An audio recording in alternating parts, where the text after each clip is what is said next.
જામનગરમાં મહારાણા પ્રતાપની જન્મ જયંતીની ધામધૂમપૂર્વક ઉજવણી. ક્ષત્રિય સમાજ દ્વારા શહેરમાં રેલી યોજવામાં આવી. ધારાસભ્ય રીવાબા, હકુબા જાડેજા, નયનાબા જાડેજા સહિતના ક્ષત્રિય આગેવાનો ઉપસ્થિત રહ્યા. વિવિધ ક્ષત્રિય સંસ્થાઓ દ્વારા રેલી યોજી લાલ બંગલા ખાતે મહારાણા પ્રતાપના સ્ટેચ્યુને ફૂલહાર કરવામાં આવ્યા. મહારાણા પ્રતાપ માત્ર ક્ષત્રિય જ નહીં પરંતુ હિન્દુઓ માટે પ્રેરણારૂપ. હકુબા બાઇટ, હકુબા જાડેજા, ક્ષત્રિય સમાજ આગેવાન, જામનગર. સમગ્ર દેશ ગૌરવ લઈ શકે હિન્દુ સમ્રાટ મેવાડના રાજવી મહારાણા પ્રતાપસિંહની આજ 485મી જન્મ જયંતિ નિમિત્તે સમગ્ર દેશ આજે એને વંદન કરે છે.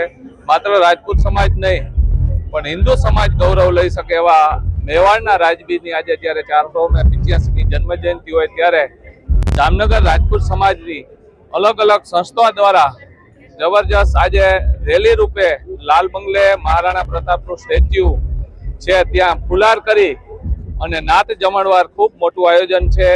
બેનસી નયનાબા તરફથી જમણવારના દાતા છે અને સમગ્ર સમાજ જેના માટે ગૌરવ લઈ શકે ત્યારે એનું 485મી જન્મ જયંતિ છે ત્યારે હું એને વંદન કરું છું.